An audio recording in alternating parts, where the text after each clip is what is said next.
Jadi jadi guys, aku itu masih bingung dengan niat PPATK memblokir rekening rekening kita yang 3 bulan nggak digunain, karena dari perspektif perbankan sendiri ya, menurut aku kan, jadi bank itu bisa hidup dengan mengelola dana atau saving yang distorkan oleh masyarakat.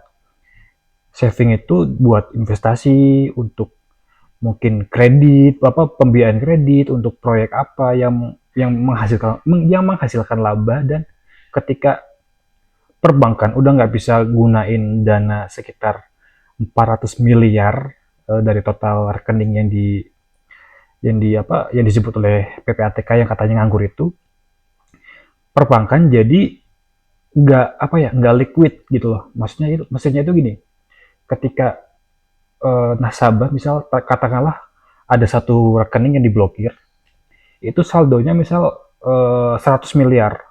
Nah, ketika rekening itu diblokir, artinya uang itu nggak liquid, nggak bisa digunain dan nggak berguna untuk bank. Karena bank cuman bisa ngambil dari mungkin biaya administrasi atau apa, sedangkan yang bank perbankan butuhkan itu untuk menghidupkan bank itu sendiri.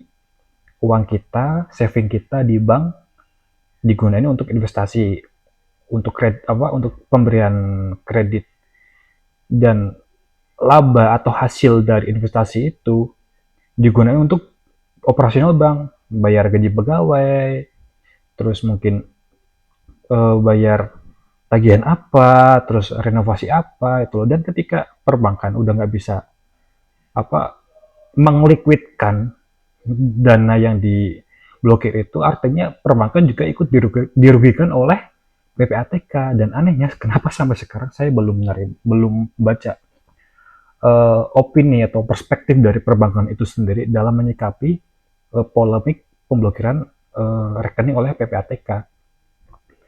Nah, itu kan uang yang mengendap dan diblokir oleh PPATK itu mengakibatkan efek negatif bagi bank, karena dana tersebut tidak dapat dimanfaatkan untuk aktivitas perbankan. Sedangkan kalau dari perspektif masyarakat sendiri, sebagai nasabah sendiri, misal rekening kita itu tiba-tiba diblokir sama PPATK, sedangkan uang atau dana itu kita siapkan untuk dana pendidikan anak, ya kan? Kan ada kan investasi investasi kayak deposito yang akan diambil mungkin 5 tahun ke depan, dan itu digunakan untuk investasi, bukan investasi, pembiayaan pendidikan anak-anak gitu loh. Bisa juga untuk mungkin dana liburan, untuk kesehatan. Dan ketika rekening nasabah tiba-tiba diblokir dengan uang yang akan digunakan untuk kesehatan, anjing, sorry saya ulangi, dan tiba-tiba rekening diblokir oleh PPATK, padahal uang itu untuk kesehatan, untuk liburan, untuk pendidikan anak, ya kita sebagai masyarakat repot, ya kan?